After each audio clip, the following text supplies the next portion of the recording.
नमस्कार साथियों, एक बार फिर से स्वागत है आपका अपने चैनल पर, जिसमें हमने कक्षा 5 का गणित शुरू कर रखा था। अध्याय हमारा 14वां चल रहा था, परिमाप एवं क्षेत्रफल। उसी मुहिम में आगे देखिए क्वेश्चन नंबर 5 और 6। देखिए 5वें में क्या बोलता है, एक आयताकार मैदान की लंबाई ल का मतलब लंबाई 25 मीटर व चौड़ाई 30 मीटर है, तो इस मैदान का क्षेत्रफल ज्ञात कीजिए। अब अपने को ध्यान देना है कि मैदान है वो कैसा है, आयताकार है। देखो हम कैसे निकालेंगे, एक रफ सा क्या है, मैं डायग्राम बना लेता हूं यहाँ पर। देखो ये जैसे एक आयताकार मैदान है, इसकी लंबाई अपने को दे रखी है कितनी, 25 सेंटीमीटर, और इसकी जो चौड़ाई है वो कितनी दे रखी है, वो दे रखी है अपने को 30 मीटर। सॉरी मीटर में है, सेंटीमीटर नहीं है, तो मैं m लिख रहा हूं। m का मतलब मीटर। जब मैंने आपको लंबाई वाला चैप्टर करवाया था तो उसमें बताया था m का मतलब मीटर। तो अब हमें क्या करना है, इस आयत का क्षेत्रफल ज्ञात करना है, यानी कि इस मैदान का क्षेत्रफल ज्ञात करना है।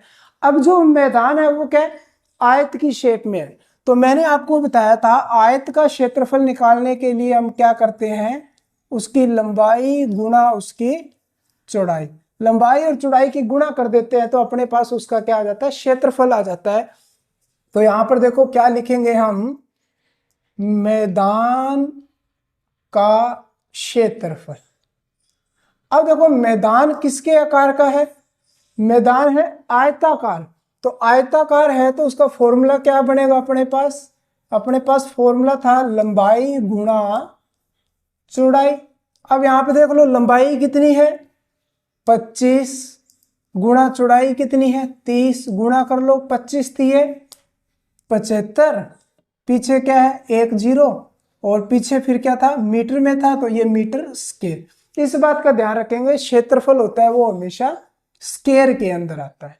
तो क्षेत्रफल निकालना बिल्कुल ही आसान है, बस आयताकार है तो यानी कि लंबाई गुणा चौड़ाई।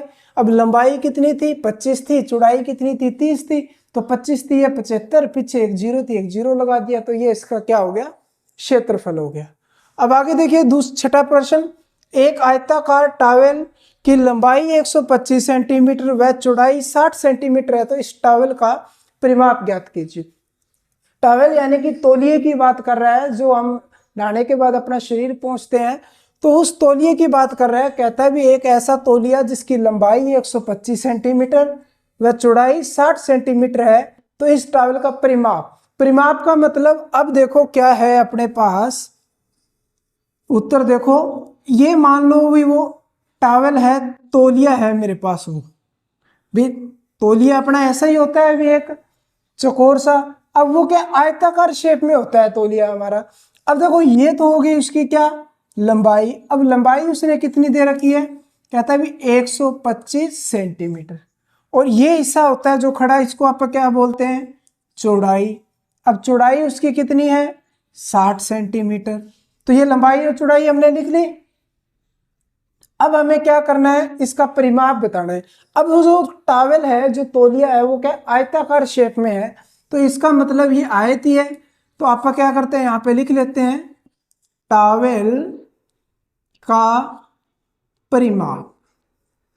अब टॉवेल का परिमाप क्या होगा भाई, टॉवेल का जो परिमाप की शेप में तो है, तो परिमाप उसका जो टॉवेल है वो आयत की शेप में तो है, तो आयत का ही फॉर्मूला लगाएंगे। टॉवेल का परिमाप क्या बनेगा, 2 गुणा कोष्टक लंबाई प्लस चौड़ाई, तो ये हमारे पास क्या हो जाएगा, टॉवेल का परिमाप हो जाएगा।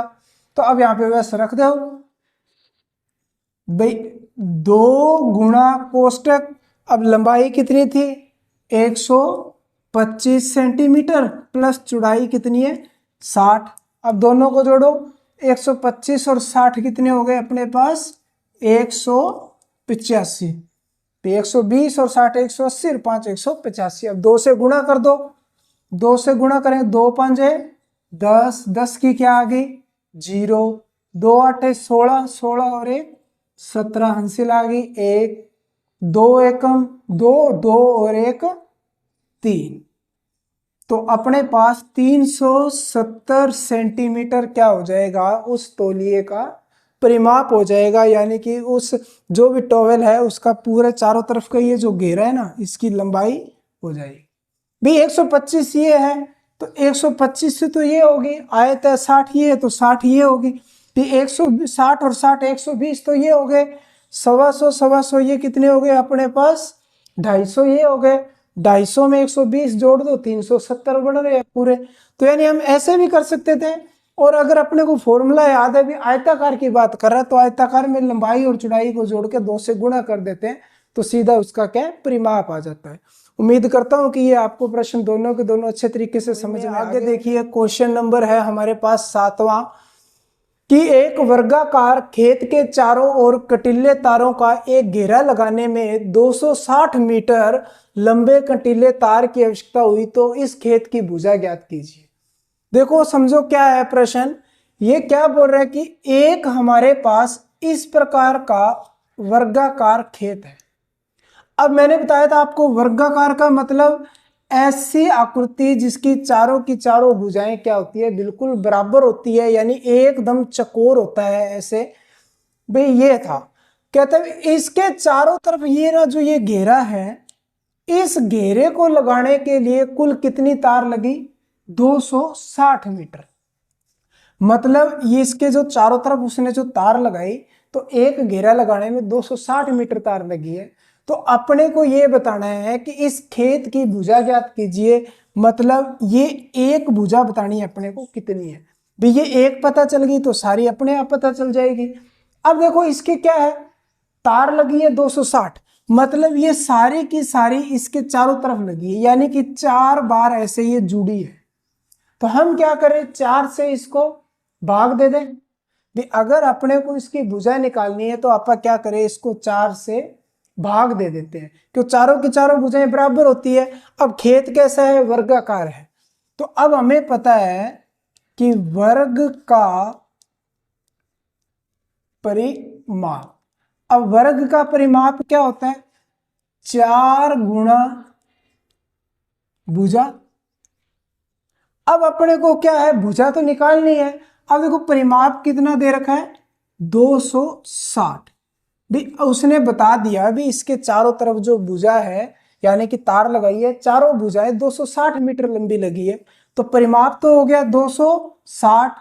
भाई उसका परिमाप दे रखा है तो ये चारों का परिमाप हो गया 260, 4 गुणा ये हो गई भुजा। अब देखो 4 भुजा के गुणा में है, अब कोई भी चीज गुणा में है तो गुणा में उधर से उठ के अगर बराबर के इधर आएगी तो भाग में, अगर भाग में है तो उधर आ जाएगी तो गुणा में, यानी कि बराबर से अगर कोई चीज प्लस की है तो उधर जाके माइनस की, माइनस की है तो प्लस की, गुणा की है तो भाग में, भाग की है तो गुणा में, यानी कि उल्टे हो जाते हैं एक दूसरे के। तो ये 4 इसके गुणा में है तो ये इधर आ जाएगा। या मैं सीधा ही आपको बोल दूं भाई वर्ग की भुजा, वर्ग की भुजा, वर्ग की भुजा क्या होता है हमारे पास परिमाप बटे 4, परिमाप बटे 4। फिर देखो ये जो 4 है वो इधर आ जाएगा भाग में, तो ये परिमाप रहा 260, तो हम यहाँ पे लिख देते हैं 260 बटे में 4। या मैं सीधा इसको इधर ले आता बटे में आता है भी, एक ये लाइन हमें फालतू नहीं लिखनी पड़ती भी। अगर आपको ये बात समझ में आ जाए कि जो गुणा में होता है वो बराबर से इधर आता है तो भाग में आ जाता है, तो यहाँ पे हम सीधा काट देते हैं। अगर नहीं समझ में आ रही है ये बात तो आप ये देखो वर्ग की भुजा बराबर क्या होती है परिमाप बटे 4। अब परिमाप 260 है बटे 4, यानी कि 260 को 4 से भाग करना है। या तो आप सीधा भाग करो, अगर सीधा इस तरीके से भाग आता है 6 चौके 24, 4 छिके 24, पीछे कितना बचा 2 यानी कि 20, 4 5 20, तो हमारे पास कितना आ गया 65। तो यानी कि उस वर्गाकार खेत की एक भुजा कितनी है 65 मीटर लंबी है। अगर आपको ऐसे भाग नहीं आती है तो रफ काम में ऐसे कर लेना भाई, 260 को भाग करना है 4 से, तो 4 छिके 24 घटाया कितना है 2, ऊपर से उतरी 0, 4 5 20, यानी कि भाग करेंगे तो कितना आएगा 65 आएगा। तो उस वर्गाकार खेत की जो भुजा होगी वो कितनी होगी 65 मीटर होगी। उम्मीद करता हूं कि ये प्रश्न अच्छे तरीके से समझ में आ गया होगा आपके। धन्यवाद।